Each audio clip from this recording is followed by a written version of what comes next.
What's up, techies? Josh here, and in this video I'm going to do my best to keep it to the point about my experience with the Galaxy S10 and the S10 Plus, mostly the S10 Plus.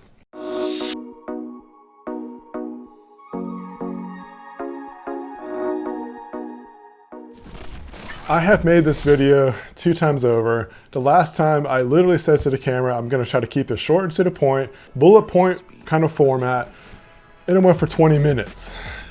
I don't know how some of these video content creators, reviewers, whatever you want to call us, guys, girls, people, how they keep it to the point. And it's probably because I'm rambling on just now. So I am definitely going to do my best to keep this to the point. I've got a list on my phone. I'm not going to do a ton of B-roll, so this might be just kind of podcast kind of format. Speaking of podcasts, I've been contemplating on making a podcast format of Bane Tech. Let me know if you're interested in that.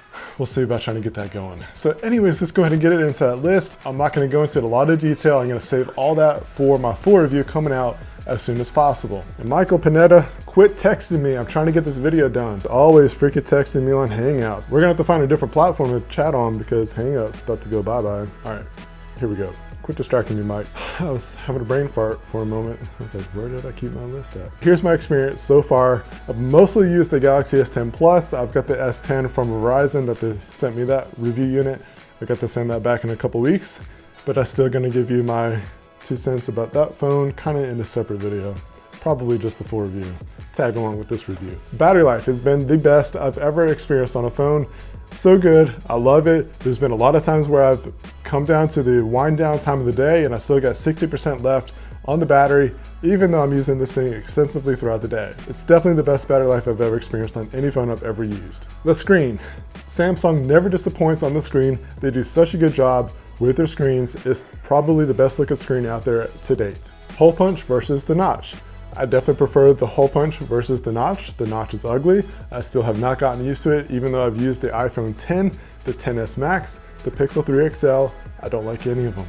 I wish they weren't there. The hole punch display, it's there, but it's not as intrusive. So that's what I like about it. I don't like that they got rid of the iris scanner because of this display thing. I thought Samsung did a great job at keeping a minimal bezel from previous models like the Note 9. They did a fantastic job. They should have just stayed with it instead of buying to this whole hole punch notch crap. The ceramic back. It's one of the major reasons why I got this device. I don't like glass backs. I wanted something different, so I got the ceramic back. I also got the 12 gigs of RAM and 1 terabyte, mainly because I want to try to get into more mobile filmmaking, so that's gonna be a lot of 4K 60 frame kind of video files, and that takes up a lot of space. I also got notifications today from Moment that I'm getting their case so I can use my anamorphic lens on this device, and I'm going to be pairing it up for some video projects coming out really soon, so stay tuned for that. Oh, I'm going to do a speaker comparison video. They get really loud, but I'm not sure the quality is as good as another phone that I use, so there's that. The S10 Plus has been a fast and responsive phone. I've not experienced any kind of lag anywhere. If there's any kind of lag, it's because of data connection. I use Cricket Wireless, so it's not the best speeds at all times. I'll just leave that there. Still a good service, just not fast at times. Not the device's fault, you get what I mean. Camera, I care about the camera a lot. It's not the best. I would say it's really close to a tie with the iPhone XS Max. It just really all comes down to personal preference. Photography wise, I like the Pixel 3 XL the best. It still takes fantastic photos, not as good videos, but as far as quality goes, I would say this is like a tie with the iPhone XS Max, which would be putting it in the #1 spot. The #1 spot. If the top spot could have a tie, that's, I guess, how you could say it. Real quick, I can't just leave that a bullet point form. The things I appreciate about this camera are the 3 lenses on the back, and using that wide angle lens is fantastic. I love using it. It's a nice artistic kind of appeal that you can use with it. I use a wide angle all the time in my photography with my business. I'll leave some examples on the screen, or at least in the video description. I really like the wide angle lens on this a lot. All right, here we are with the S10 Plus. So again, just pay attention to the dynamic range, the colors, focusing, and also the audio. In my opinion, the iPhone I think does the best. And then I would say that the Galaxy S10 does a pretty close second, if not, really good quality too. Pixel on the other hand, it's not that great. Again, the Pixel is great for photos, but the S10 and the iPhone are gonna be good overall cameras for photo and video. Generally speaking, the Pixel, in my opinion, doesn't have as good video recording. It's got less options and less frame rates for 4K. Like you can only shoot 4K 30 frames per second versus 60 frames per second on the iPhone and also the Galaxy S10. So let me know what you think about the quality. I'm basically just gonna walk back and forth and do some testing with this kind of stuff between the three phones. One of the things I like about the iPhone, which is what I'm using right now, is that it detects your face and see a square that goes around it. So just little things like that help out the video quality a lot. And just FYI, I'm just holding this out with my hand. I'm not using any kind of stabilization props at all. So this is all the camera on the phone.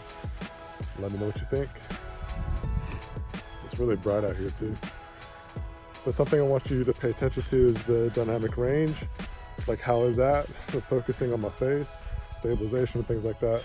All right, so I've got to interrupt my editing here and just plug this part in, saying that the S10 Plus has the best front-facing video recording by far over these phones that I'm comparing with. And as a matter of fact, I'm recording right now with the phone so I can quickly record and just put it into this video. So what do you think so far? S10 Plus is doing pretty good. Next, we have the One UI. One UI is so much better than what it used to be.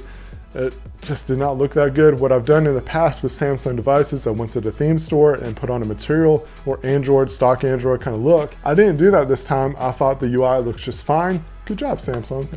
I like it better this time. I didn't download a separate theme. Now, kind of on the negative side or just the not so good side is that there's some default apps. There's apps that are just not needed, such as their own internet browser. We have Chrome, just leave it to Chrome. You can set the default browser to Chrome, but it's just stupid that they even have their own browser. Just stick to like some of the Android stuff. You know, you're using their platform after all, right? Even though that I prefer the hole punch display, I don't like the placement of it. I wish it was either centered, which I guess would just become a notch, or put it on the left-hand side.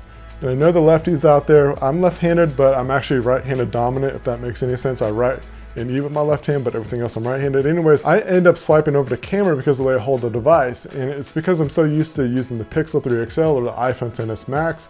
With those kind of points on the phone, you're swiping that in those areas because of certain kind of gestures. The Pixel 3 XL, because you have that huge center notch that you have to swipe over in that area to get to the notification shade.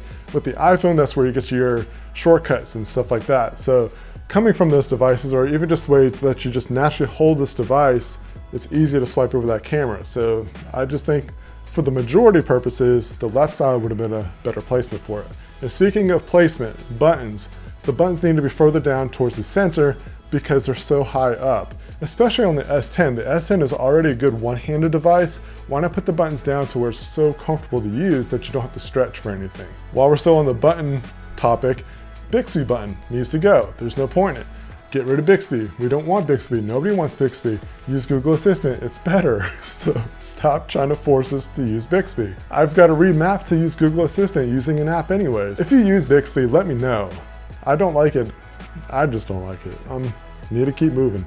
I'm almost done. I'm doing so much better this time. Before this phone, I used the iPhone XS Max and also the Pixel 3 XL. I kind of swap back and forth almost every 2 weeks, it seemed like. When you're used to using the gesture navigation like you would with those devices and then coming on over to the Samsung device, it seems like you're taking a step back just because of the navigation bar at the bottom. And I know they can kind of toggle the navigation to some more gesture-oriented kind of stuff, but it's not the same at all. And because I got used to the iPhone gestures, when I'm swiping up, I activate Samsung Pay almost every time. It's just like that muscle memory is so hard to turn off. And speaking of muscle memory, the fingerprint scanner, it's a cool feature, but it's not that great either.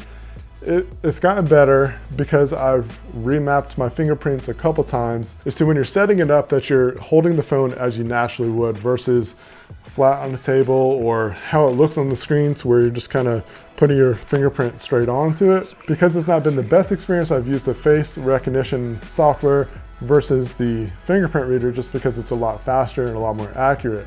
Security purposes wise, it's not the best to use your face one because it's been proven that you can fake the phone with just even a photo or a video of yourself. If you're not concerned about the security issues with that, the Face ID definitely works like a dream. I've tried to force myself to use the fingerprint reader because I want to try to get that muscle memory, but it's just not happening for me. So that's what my experience has been like over the last few weeks. What has your experience been like if you have the device? If you've not gotten the device, what are some of the things that you noticed in this video that might have helped your opinion about it? If you need to know anything more, let me know down in the comments. I'll try to answer those in the comments, or I'll answer that in my full review that will be coming out as soon as possible.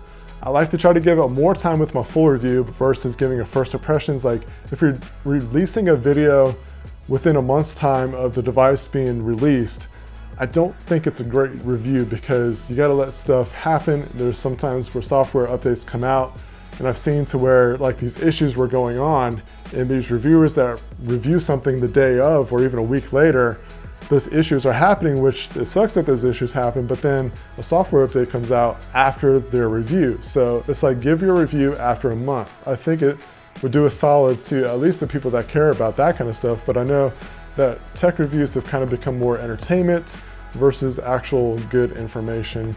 I don't know.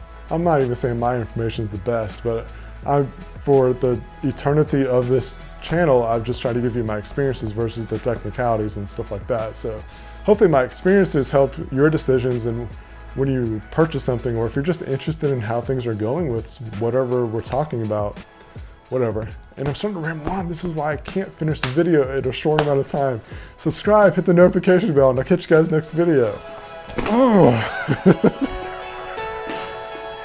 14 minutes, gosh. I talk way too much. I know some of it's gonna cut down, but my goodness.